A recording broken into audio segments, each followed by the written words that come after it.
यहाँ उपस्थित मनस्वी प्रतिभाएं, जागृत नागरिक जन,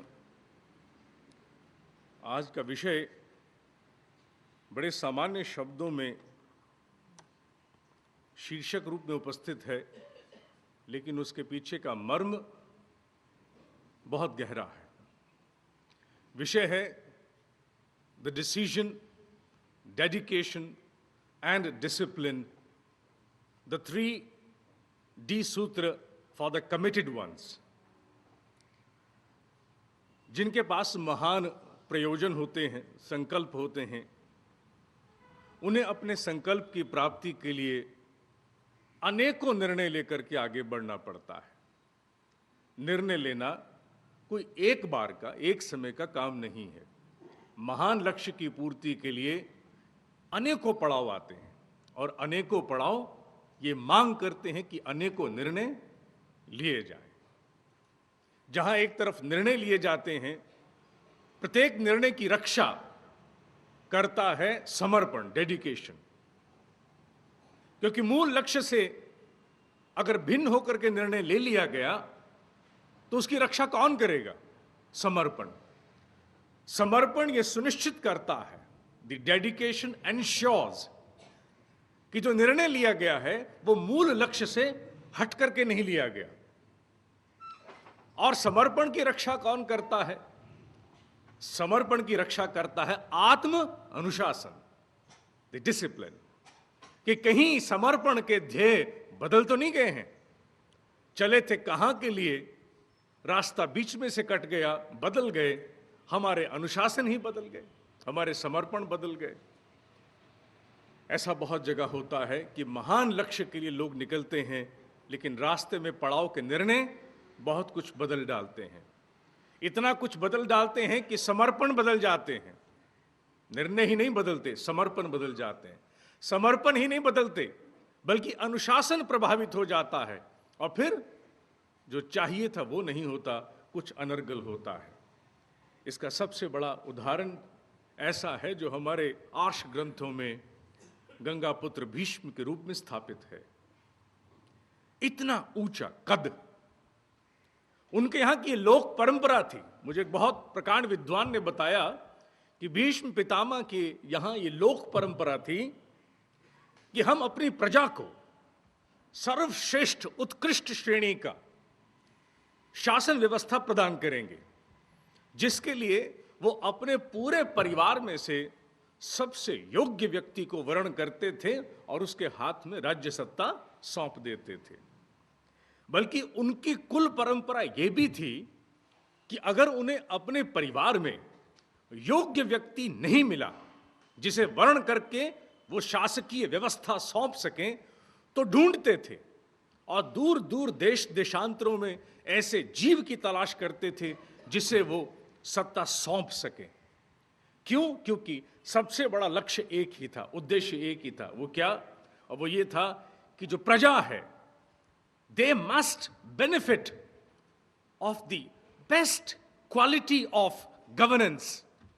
सर्वश्रेष्ठ उत्कृष्टतम गुणवत्ता से पूरित शासकीय व्यवस्था उनको प्राप्त हो। इसके लिए किसी प्रकार का पूर्वाग्रह नहीं था कि मात्र परिवार तक उनको सीमित होना है। कहते हैं कि अनेकों बार उन्हें बाहर जाकर के ढूंढना पड़ा और दूर दूर से वो राजा ढूंढ करके लाए, जीव ढूंढ के लाए जिसको राजा बनाया जा सके। गंगापुत्र बहुत बड़ा व्यक्तित्व है। He is a man with such a gravitational pull that he is potent to pull the entire era. पूरे युग को खींचने की सामर्थ्य, गुरुत्वाकर्षण उनमें थी और रहेगी। उनका ये निर्णय था, संकल्प तो उनका वही था जो उनके कुल का था कि प्रजा को सर्वश्रेष्ठ श्रेणी का शासन प्राप्त होना चाहिए। यह महान संकल्प था। महान संकल्प की पूर्ति में कुछ पड़ाव आए। There were certain intermediary decisions. उनका निर्णय हुआ कि मैं विवाह नहीं करूंगा। जिनके जीवन समर्पित हो जाते हैं, उनकी प्रवज्ञा में आवश्यक होता है कि संपूर्ण शक्तियां उनके ध्येय की तरफ नियोजित हो जाएं। विवाह ना करना कोई गलत निर्णय नहीं था, श्रेष्ठ, उचित था। उन्होंने दूसरा निर्णय किया कि मैं शासन नहीं करूंगा, स्वयं शासन नहीं करूंगा, सत्ता पर आसीन नहीं रहूंगा। बहुत सुंदर निर्णय था। उनका तीसरा निर्णय था कि जो भी गद्दी पर आसीन होगा, जिसके हाथ में भी शासन व्यवस्था होगी, मेरा समर्पण उसके प्रति 100% रहेगा। यह भी ठीक था, यह एक आत्मानुशासन था। लेकिन निर्वाह करते समय एक निर्णय से चूक गए। इतना बड़ा कद, इतना बड़ा व्यक्तित्व, चूके क्यों? मेरा मानना है कि इस प्रकार के व्यक्तित्व जब चूक करते हैं तो उनकी चूक नीचे आने वाली संततियों के लिए, for the generations to come, उनके लिए एक मार्गदर्शक बनती है। और वो निर्णय क्या था कि मैं गद्दी पर जो आसीन है उसके प्रति मेरी वफादारी रहेगी, समर्पण रहेगा। लेकिन वहीं साथ साथ चूक ये हो गई कि वो गद्दी पर बैठा व्यक्ति मूल लक्ष्य की सेवा कर रहा होगा तब, या वो जो कुछ भी कर रहा हो तब भी, उनके मूल लक्ष्य को उनके एक निर्णय ने ग्रस लिया। उनका समर्पण, उनका डेडिकेशन, जहां एक तरफ उस मूल संकल्प के प्रति था जिसे प्रजा को सर्वोत्कृष्ट शासन देना था, वो बदल गया। शिफ्ट किसके प्रति? उस कुर्सी तक सीमित हो गई। ध्येय परास्त हो गया। किसके कारण परास्त हुआ? परास्त हुआ एक निर्णय के कारण। और उसके बाद की कथा हम सब जानते हैं। We all know the facts. इतना बड़ा निर्णय लेना किसी एक व्यक्ति के एक जीवन के बस का नहीं होता, जितना बड़ा भीष्म ने निर्णय लिया था। अविवाहित रहना, सत्ता से दूर रहना, सत्ता की सेवा करना, और फिर एक छोटी सी चूक। इसी से एक बात और निकलती है, वो ये कि निर्णय किसी भी प्रकार के क्यों न लिए जाएं, but the operative form of a decision should be dynamic and not static. इससे अभिप्राय यह है कि निर्णय हम जीवन में अपने महान लक्ष्य की प्राप्ति के लिए, मूल लक्ष्य की प्राप्ति कोई भी लें, 1000 निर्णय लें, लेकिन निर्णय इन ऑपरेशन डायनेमिक होने चाहिए, स्टैटिक नहीं। भीष्म की कमी बस एक ही रही, उनका निर्णय इन ऑपरेशन स्टैटिक हो गया। अगर डायनेमिक होता तो निश्चित रूप से गद्दी पर किसी और को चुन के बिठा देते, बदल डालते। और क्योंकि वो स्टैटिक था, इसलिए बस उन्होंने वहीं अपने आप को बोर्ड के साथ, पेन के साथ अपने आप को गूंथ डाला, और जिसके परिणाम हमने देखे।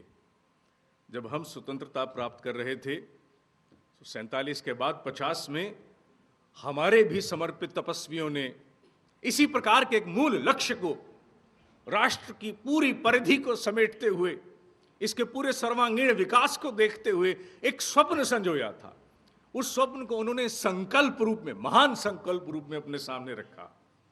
और जब वो संकल्प उनका पूरा बन गया तो उसके निर्वाह के लिए उन्होंने अनेकों निर्णय लिए, जिसे हमने संविधान की संज्ञा दी। संविधान और कुछ नहीं है। संविधान मात्र उस मूल संकल्प, मूल लक्ष्य के निर्वाह के लिए आत्मानुशासन है कि हम इसके प्रति समर्पित हैं, इस माध्यम से हम इस महान लक्ष्य की प्राप्ति करेंगे।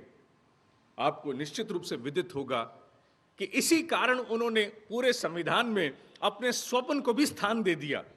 The constitution of India is born with a part which is actually inoperative whereas the enforcement is concerned। उसे आप न्यायालय में बांच नहीं सकते, लेकिन वो मार्गदर्शक है, जिसे हम लोग डायरेक्टिव प्रिंसिपल्स के नाम से जानते हैं। एक अध्याय है पूरे संविधान में जिसे डायरेक्टिव प्रिंसिपल कहा है। उसे न्यायालय में जाके बांचा नहीं जा सकता, लेकिन उसी के प्रकाश में, उसी को स्वप्न मानते हुए पूरे संविधान की रचना की गई है कि संविधान किसके लिए है। For whom has this constitution been envisaged? किसके लिए परिकल्पना बनी है? क्या उद्देश्य है हमारा? पाना क्या चाहते हैं हम? छूना किसे है हमने? कौन सा गगन है हमारे आगे? Directive principles of state policy नाम से यह अध्याय हमारे संविधान में है, जिसे कहा जाता है कि निर्माणकर्ताओं का स्वप्न था। ये मूल लक्ष्य था, और उस मूल लक्ष्य की प्राप्ति के लिए अनेकों निर्णय लिए गए। लेकिन कहीं गंगा पुत्र भीष्म की तरह चूक हो गई, और चूक यह हुई कि हम निर्णय लेते चले गए, हमारे समर्पण भी बदलते चले गए, और आत्म अनुशासन का तो पता ही नहीं वो कहां चला गया। एक चीज जिसके लिए पूरा संविधान रचा जाता है, चाहे वो भीष्म का काल हो या ये काल हो, क्योंकि हमारे यहां जितने भी कार्यक्रम हैं, we certainly draw some message from the gospels of Indian ethos. भारतीय मर्म की, विश्वास की धाराओं से कुछ ना कुछ हम निश्चित करते हैं ताकि आज का मार्गदर्शन प्राप्त हो सके। उस समय का भी संकल्प था भीष्म का, उसकी कुल परंपरा थी कि सबसे बढ़िया व्यक्ति को लाओ। हमारी भी ये आज की कुल परंपरा है कि इस पूरे राष्ट्र को सुख और समृद्धि से पाटना है। उस स्वप्न को हम लोगों ने लिखा है, we have codified it in form of directive principles. मैं नहीं मानता कि सब लोगों को ज्ञात होगा कि संविधान में एक ऐसा चैप्टर भी है जो स्वप्न है, विच इज अ ड्रीम। हम मानते हैं कि संविधान का एक एक अंग कोर्ट में, न्यायालय में बांचा जाता है, but no, directive principles of state policy can not. लेकिन वो स्वप्न है, बीच में है, कुछ पृष्ठों में फैला हुआ है, उसमें कुछ बिंदु हैं, लिखा गया है कि ये प्राप्त करना है। और लेकिन उसी प्रकार भीष्म का कुल परंपरा का संकल्प परास्त हो गया, हमारी भी कुल परंपरा का संकल्प परास्त हो गया। डायरेक्टिव प्रिंसिपल्स पीछे छूट गए। आने वाले समय के अनेकों निर्णयों ने मूल संकल्प की अंतरात्मा को दबा दिया, और निष्कर्ष रूप में सब कुछ जो हुआ वो उस काल में भी विदित है, इस काल में भी विदित है। सुयोधन पता नहीं क्यों स हट गया, द लग गया, था तो सुयोधन, दुर्योधन नहीं था। लेकिन क्यों हुआ? वो इसीलिए हुआ कि कहीं गंगा पुत्र अपनी मां से अविरल प्रवाह, डायनेमिज्म को छोड़ करके स्टैटिक हो गया। क्योंकि गंगा पुत्र को गंगा से एक उद्देश्य अवश्य प्राप्त करना चाहिए था, जो अविरल प्रवाह है, दैट पेरिनियल फ्लो। क्योंकि गंगा बहती है, पवित्र है, और ये एनवायरमेंटलिस्ट भी कहते हैं कि जो बहता पानी है वो प्रदूषण रहित हो जाता है। यमुना में कितना भी प्रदूषण हो, अगर 100 किलोमीटर तक वो बहती है तो वायु में इतनी क्षमता है कि उसको पवित्र कर दे, उसको पुनः उसकी गरिमा प्रदान कर दे। क्यों? क्योंकि वो बहती है, पानी बहता है। बहते हुए में सड़ांध हो भी तो भी ठीक हो जाती है, दोष दूर हो जाता है। लेकिन गंगा पुत्र स्टैटिक हो गए, उनके निर्णय स्टैटिक हो गए, और उनकी जो चॉइसेस थी, उनके सबमिशंस थे, उनकी डेडिकेशन थी, वो अनजाने रूप में बदल गए। समर्पण होना कुल परंपरा के प्रति था, समर्पण किसी एक चार पाए की गद्दी के प्रति होकर के रह गया। वो गंगा पुत्र आज भी जीवित है, वो हर उस मरजीवड़े के भीतर जीवित है जिसके भीतर यह जीवट है कि परिस्थिति बदलनी चाहिए। गंगा पुत्र आज भी उसी अवस्था में जीवित है, हर उस व्यक्ति के प्रति बीचर जो तटस्थ होकर के राजनीति से कहीं ना कहीं कसक लिए, हुक लिए बैठा है, लेकिन साथ ही अकर्मण्य भी है। और वही अकर्मण्यता ग्रस गई थी गंगा पुत्र जैसे जीवटधारी योद्धा को, जब कभी चीरहरण हुआ होगा। चीरहरण उस रूप में हुआ कि नहीं हुआ, लेकिन चीरहरण निश्चित रूप से हम जब जीवन मूल्यों का होता हुआ देखते हैं तो हम वहां पर गंगा पुत्र ही होते हैं। We all contain those elements of Ganga पुत्र, जिसका जी निर्वाह हम आज भी करते हैं। क्या भारतीय मर्म में does the Indian ethos bear only Ganga पुत्र? नहीं, हमारे पास और भी एक उदाहरण है। एक ऐसा उदाहरण है जिसने मूल संकल्प की सेवा में अनेकों निर्णय लिए, लेकिन अपना समर्पण बदलने नहीं दिया। उसके समर्पण ने इस बात को सुनिश्चित रखा कि निर्णय मूल लक्ष्य को बदल ना डालें, और उसके आत्मानुशासन ने यह सुनिश्चित किया कि इसके समर्पण कहीं बदल ना जाए। There must not come a shift into the direction which a person is heading as the core pursuit.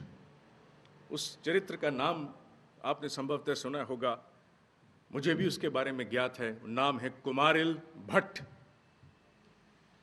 एक समय आया था कि इतनी बड़ी हमारी धरोहर भारतीय संस्कृति, भारतीय मर्म धीरे धीरे अपने मूल्य खोना शुरू हो गई थी।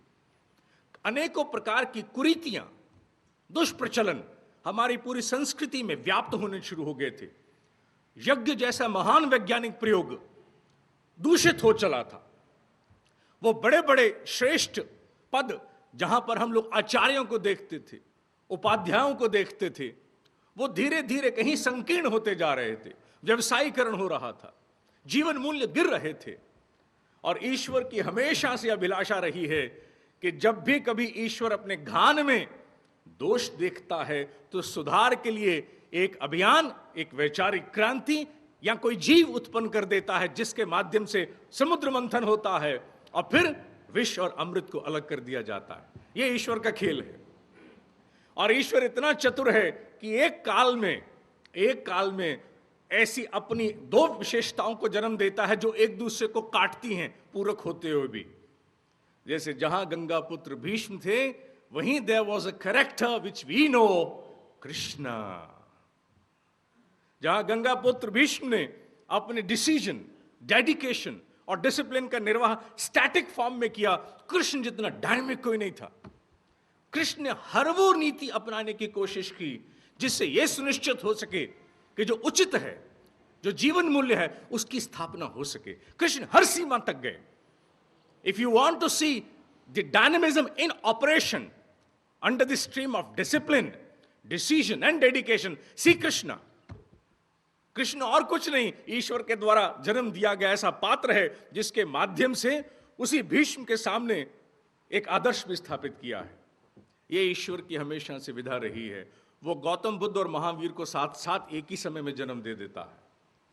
यह ईश्वर की विधा रही है कि ऋषि दयानंद और स्वामी रामकृष्ण परमहंस, दो चोटियां साथ साथ जन्म लेती हैं, आमने सामने आकर के मिलती भी हैं। एक जो मूर्ति का सर्वदा खंडन करते रहे, एक जिसने मूर्ति में से काली प्रकट कर दी। ये ईश्वर है।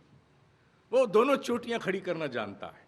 उसी प्रकार कुमारिल भट्ट से पहले जब हमारे हिंदू मान्यताओं में बहुत सी कुरीतियां आई, तो हमारे भीतर, हमारी संस्कृति में एक बहुत बड़ी धार्मिक क्रांति हुई जिसे हमने बौद्ध धर्म के नाम से जाना। बौद्ध धर्म अपने आप में कुछ नहीं, but it was a revolution. एक क्रांति थी जो उस समय की मान्यताओं को चुनौती देती थी।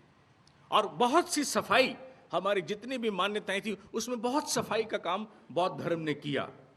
लेकिन धीरे धीरे कुछ समय बीता, कुछ सैकड़ों वर्ष बीते, और बौद्ध धर्म ने सफाई के स्थान पर मूल वृक्ष को ही साफ करना शुरू कर दिया।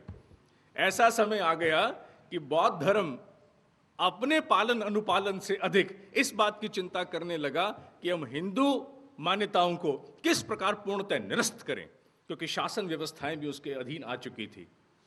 उस समय ईश्वर ने जन्म दिया एक जीवात्मा को जिसका नाम था कुमारिल भट्ट। कुमारिल भट्ट आर्ष ग्रंथों का अध्ययन कर चुके थे, ज्ञानी थे, मार्तंड थे। He was a learned soul, बहुत जागृत जीवात्मा थी।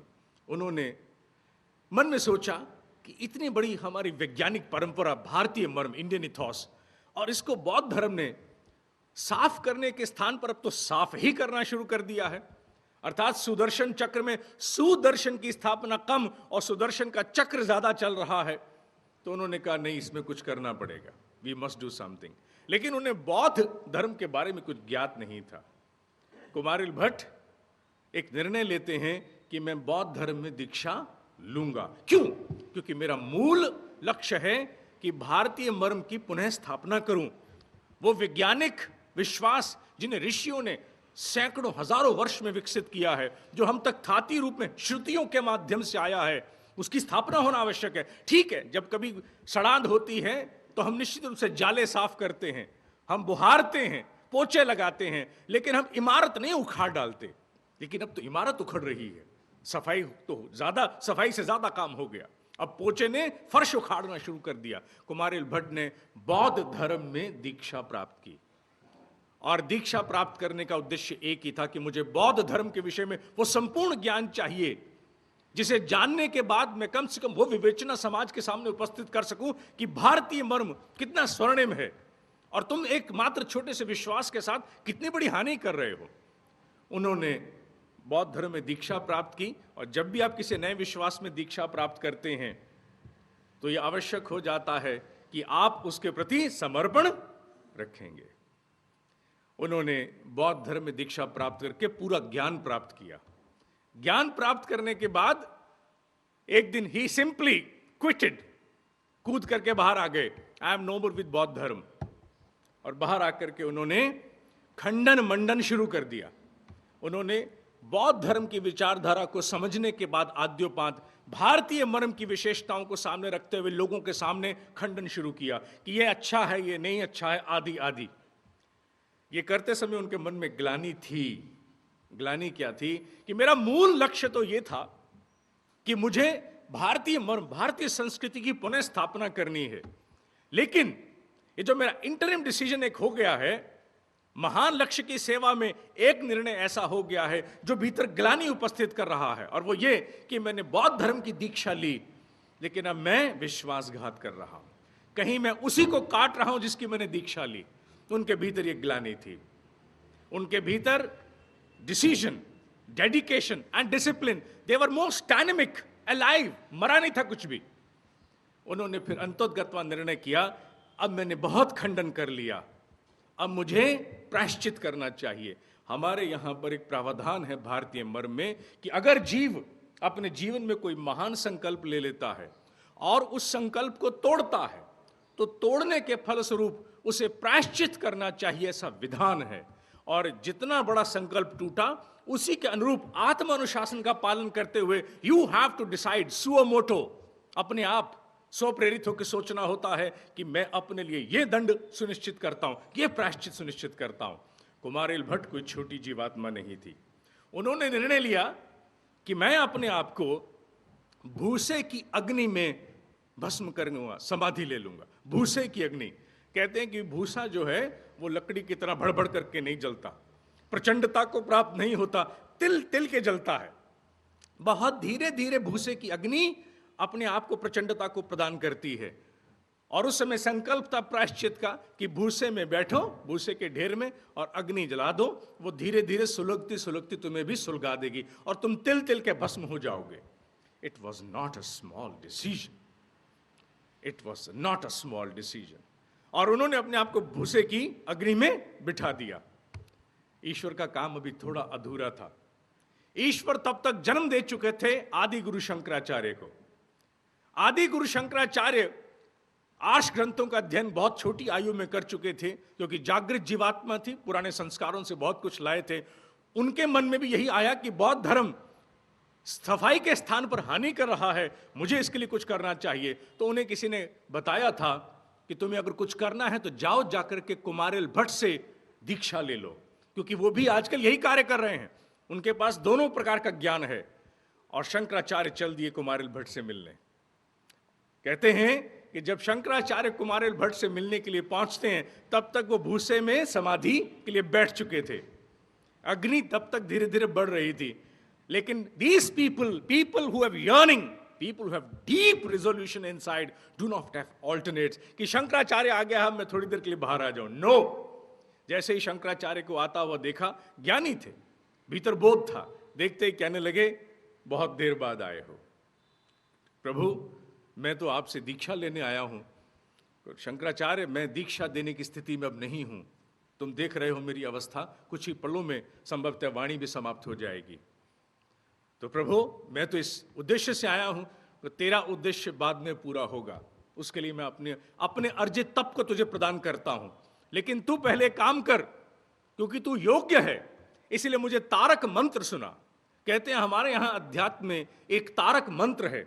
अगर सुयोग्य व्यक्ति, जो योग्य है, अगर उसका पाठ कर लेता है, तो जो व्यक्ति मृत्यु को प्राप्त हो रहा है उसकी तुरंत मुक्ति हो जाती है। मुक्ति के अभिप्राय अलग अलग हैं, कोई उसको एस्केपिज्म मानता है, कोई कुछ, लेकिन मुक्ति का सबसे बड़ा एक ही अभिप्राय निकलता है कि मनुष्य और अधिक उत्कृष्टता को प्राप्त होता है। You elevate, not alleviate, you elevate. तो उन्होंने कहा कि तुम तारक मंत्र मुझे सुनाओ। शंकराचार्य तत्क्षण खड़े होकर के तारक मंत्र सुनाते हैं, क्योंकि शंकराचार्य के बारे में यह स्थापित था कि किसी भी पाठ को वो अंतरात्मा से पढ़ देते थे। जैसे उन्होंने एक लक्ष्मी स्तोत्र पढ़ा था, उसका नाम मुझे याद नहीं क्या है, जिसकी रचना उन्होंने स्वयं की थी। कहते हैं किसी बुढ़िया के द्वार पर वो गए और बुढ़िया ने आकर के कहा कि बेटा, मैं तुझे आशीर्वाद देती हूं, क्या तू अपनी माँ के लिए कुछ कर सकता है? उन्होंने कहा बोलो माँ। उनका मेरे पास बहुत दरिद्रता है, इस आयु में भी मेरे पास सारा जीवन दरिद्रता का दर्शन हुआ है, कुछ कर सकते हो? तो उन्होंने लक्ष्मी का एक पाठ है, उसका नाम मुझे याद नहीं है, क्या, कनक धारा स्तोत्र, कनक धारा स्तोत्र का पाठ करो। तो कनक धारा स्तोत्र का पाठ उन्होंने किया। कहते हैं कि वहां धन की वृद्धि हो गई, धन की वर्षा हो गई। वर्षा माने नॉट फिजिकल फॉर्म, लेकिन किसी न किसी रूप में धन आ गया। और यह क्षमता शंकराचार्य में थी। तारक मंत्र का पाठ शंकराचार्य जी ने किया। उसके बाद उन्होंने कहा कुमारिल भट्ट ने कि मैं तुम्हें अपना तप देता हूं, जाओ जाकर के मंडन मिश्र उस काल के बौद्ध धर्म के बहुत बड़े प्रचारक थे, जाओ जाकर के मंडन मिश्र के साथ तर्क विवाद करो और जाकर के उसे परास्त करके भारतीय धर्म की स्थापना करो। एंड वी ऑल नो कि Shankaracharya did much more. Shankaracharya न होते तो भारत धर्म के नाते चार खूंटों में बांधा नहीं जा सकता था। शंकराचार्य ने सबसे बड़ा काम यही किया कि भारतीय मान्यताओं के अनुरूप चार खूंटे गाड़ दिए जो चारों दिशाओं में थे, जिससे राष्ट्र पूरा आपस में गुथ गया, आपस में बंध गया। अन्यथा अनेकों भाषाएं, अनेकों खान पान, अनेकों प्रकार का रहन सहन, पहनावा, और फिर उस भिन्नता में कहीं ना कहीं उन्होंने इंटीग्रिटी को जन्म दिया। वो सूत्र ये चारों खूंटे थे जहां चार शंकराचार्यों की उन्होंने स्थापना की। मित्रों, मूल विषय एक ही है कि मनुष्य जब किसी महान संकल्प के लिए आरूढ़ होकर के आगे बढ़ता है तो अनेकों प्रकार के निर्णय लेने पड़ते हैं, चाहे वो चिकित्सक क्यों ना हो, चाहे वो आईएएस ऑफिसर क्यों ना हो, चाहे वो कोई व्यापारी ही क्यों ना हो। जिस दिन वो व्यापारी अपना पहला उद्योग शुरू करता है उस दिन वहां यज्ञ होता है। उस दिन वहां पर यज्ञ की अग्नि की साक्षी में वो ये संकल्प लेता है कि मैं श्रेष्ठताओं की अभिवृद्धि करूंगा, हां अपने लिए संपन्नता अर्जित करूंगा, और अपनी गद्दी को कहता है शिवादि गद्दी। लेकिन शिवादि गद्दी बहुत दिन तक उसके कुछ इंटरमीडिएट डिसीजन से शिव की गद्दी नहीं, अशिव की गद्दी बन जाती है। और जब अशिव की गद्दी बनती है, या तो उसको समृद्धि प्राप्त नहीं होती, संपन्नता प्राप्त नहीं होती, अगर होती है तो समृद्धि नहीं आती। अर्थात either he does not attain affluence, and if at all he attains affluence, the harmony diminishes, पूर्णता नहीं आ पाती है। इसीलिए कहा जाता है कि मूल संकल्प की सेवा में the decision, the dedication and discipline should always stand before it। ऐसा नहीं होना चाहिए कि मूल लक्ष्य की सेवा में हमने अनेकों निर्णय लिए और ऐसे निर्णय जो हमारे समर्पण बदलते चले गए, और ऐसे समर्पण बदले कि हमारे आत्मानुशासन का तो अता पता ही नहीं चला। भारत आज उसी रूप में खड़ा है और हमारी इस संस्कृति को प्रत्येक प्रारूप में सर्वोत्कृष्ट स्तर का वो भाव चाहिए जो कुमारिल भट्ट के भीतर विद्यमान था। कुमारिल भट्ट को पुनः जीवित होना होगा, और जीवित होना होगा विश्वास की धारा के अनुरूप। ना केवल महान संकल्प की पूर्ति करनी है, बल्कि मार्ग में अगर किसी प्रकार की त्रुटि दोष होता है, वी मस्ट विथस्टैंड। इतना साहस, इतना शौर्य, इतना जीवट होना चाहिए कि हम उसके लिए भी आत्म अनुशासन के अंतर्गत अगर कोई अपने लिए दंड विधान है तो उसे भी सुनिश्चित करते चलें। क्यों? क्योंकि कहीं मूल लक्ष्य परास्त नहीं होना चाहिए। कुल की परंपरा कि पूरे राज्य को सर्वोत्कृष्ट श्रेणी का शासन दो, and directive principles of state policy in the constitution are the same thing. क्योंकि मूल लक्ष्य ऐसा होता है जो अंतरात्मा का विषय होता है, वो सामने तख्ती की तरह आके लटका नहीं रहता। It does not mandate its attention every now and then, it is there embedded into you, intrinsic part of your existence. उसे अपने भीतर से नाद का उत्स फुटाना पड़ता है। और वहां अगर हम सामान्य जीवन जीते हुए अपना निर्णय इस प्रकार का लें जो हमारे लक्ष्य का गला घोट जाए, तो फिर अनीति और अनीति के साथ ना जाने क्या क्या सामने आता है, जिसके परिणाम पूरी संस्कृति को भोगने पड़ते हैं। आज का संदेश मात्र यहीं तक सीमित है, एक ही बात तक कि decision, dedication and discipline. Dedication is what? Dedication is simply one thing, that is a bonding factor which we have towards a core goal. अगर समर्पण से पूछें तो तेरी परिभाषा क्या है, समर्पण की एक ही परिभाषा है कि मूल लक्ष्य के साथ उसे अभिन्न रूप से जुड़े रहना है, उसे जुड़े रहना, गुथे रहना है मूल लक्ष्य के साथ। तांगे के घोड़े की तरह आगे बढ़ना, ना दाएं ना बाएं। और डिसिप्लिन क्या है? डिसिप्लिन अपने आप में वो स्ट्रेटजी है, द स्ट्रेटेजाइजेशन, द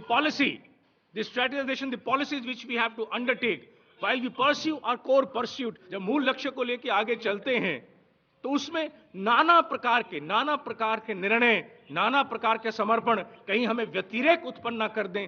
इसलिए discipline is strategisation, it is the policy. हम लोग डिसिप्लिन को सिर्फ उतना मानते हैं जितना हम कहते हैं कड़ा अनुशासन उस रूप का नहीं। जो भी कोई नीतियां हम अवधारित करते हैं, दैट इज अ डिसिप्लिन। उन नीतियों के अनुरूप हम लोग आगे बढ़ते रहें, यह सुनिश्चित करना भी हमारा ही काम है। लेकिन सर्वोपरि क्या है? सर्वोपरि है the directive principle of state policy. कभी अवसर लगे तो जिस प्रकार हम राम को राम क्यों मानते हैं? राम को राम इसलिए नहीं मानते हैं कि Ram was very smart. Ram को इसलिए राम नहीं मानते हैं कि सिर्फ 14 वर्ष का वनवास लिया उन्होंने। राम को सिर्फ इसलिए राम नहीं मानते हैं कि सीता के प्रति वो वफादार रहे ना। राम को हम राम दो कामों से ज्यादा मानते हैं। पहला क्या? कि उस जैसी शासकीय व्यवस्था देने का बूता, he is the benchmarking, he is the ultimate level of the benchmarking for any system of governance. कि राम के अनुरूप राज्यीय व्यवस्था होनी चाहिए, राजा का आचरण वैसा होना चाहिए, वो बेंचमार्किंग है। और राम को हम साथ साथ मानते हैं मर्यादाओं के लिए, क्योंकि राम जैसी मर्यादाओं का पालन करना हर संबंध के अंतर्गत, यह भी किसी आम आदमी के बूते की बात नहीं है। एक जीवन में यह प्राप्त हो भी नहीं सकता। ईश्वर जब बेंचमार्किंग रचता है तो हमेशा हर एक से एक उंगल ऊपर कर देता है, so that you can aspire for it, aspire to touch it. और हमारे यहां राम का चरित्र दो ही बातों के लिए गहरे रूप में स्थापित है। और आने वाले समय में Ram is going to come down to the schools of political science and management, so that people can not only learn about that great epic, but also are aware of the ethos behind it, the ethos of restraint.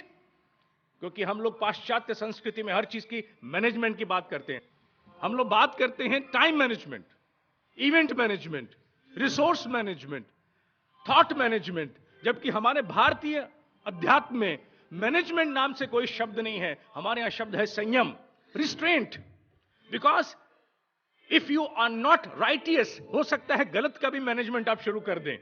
जिन लोगों के गलत प्रकार के धंधे हैं, they are well managed.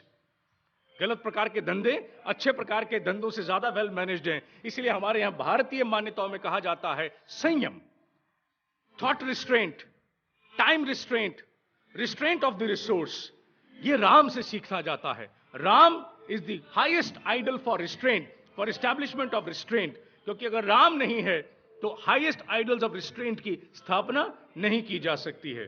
मित्रों, उस राम रूपी आचरण का अनुसरण करते हुए कॉन्स्टिट्यूशन के अंतर्गत अनेक अन्य ग्रंथों की तरह कृपया करके आप पूरे संविधान को छोड़ करके कहीं से मांग करके किसी बच्चे से जो पॉलिटिकल साइंस का या कानून पढ़ता हो, simply read directive principles of state policy. Hindi English में मिल जाता है, बड़े सरल भाषा में लिखा है। ज्ञात तो हो कि जिस राज्य व्यवस्था के अंतर्गत हम चलायमान हैं, उसका स्वप्न क्या है, उसका लक्ष्य क्या है।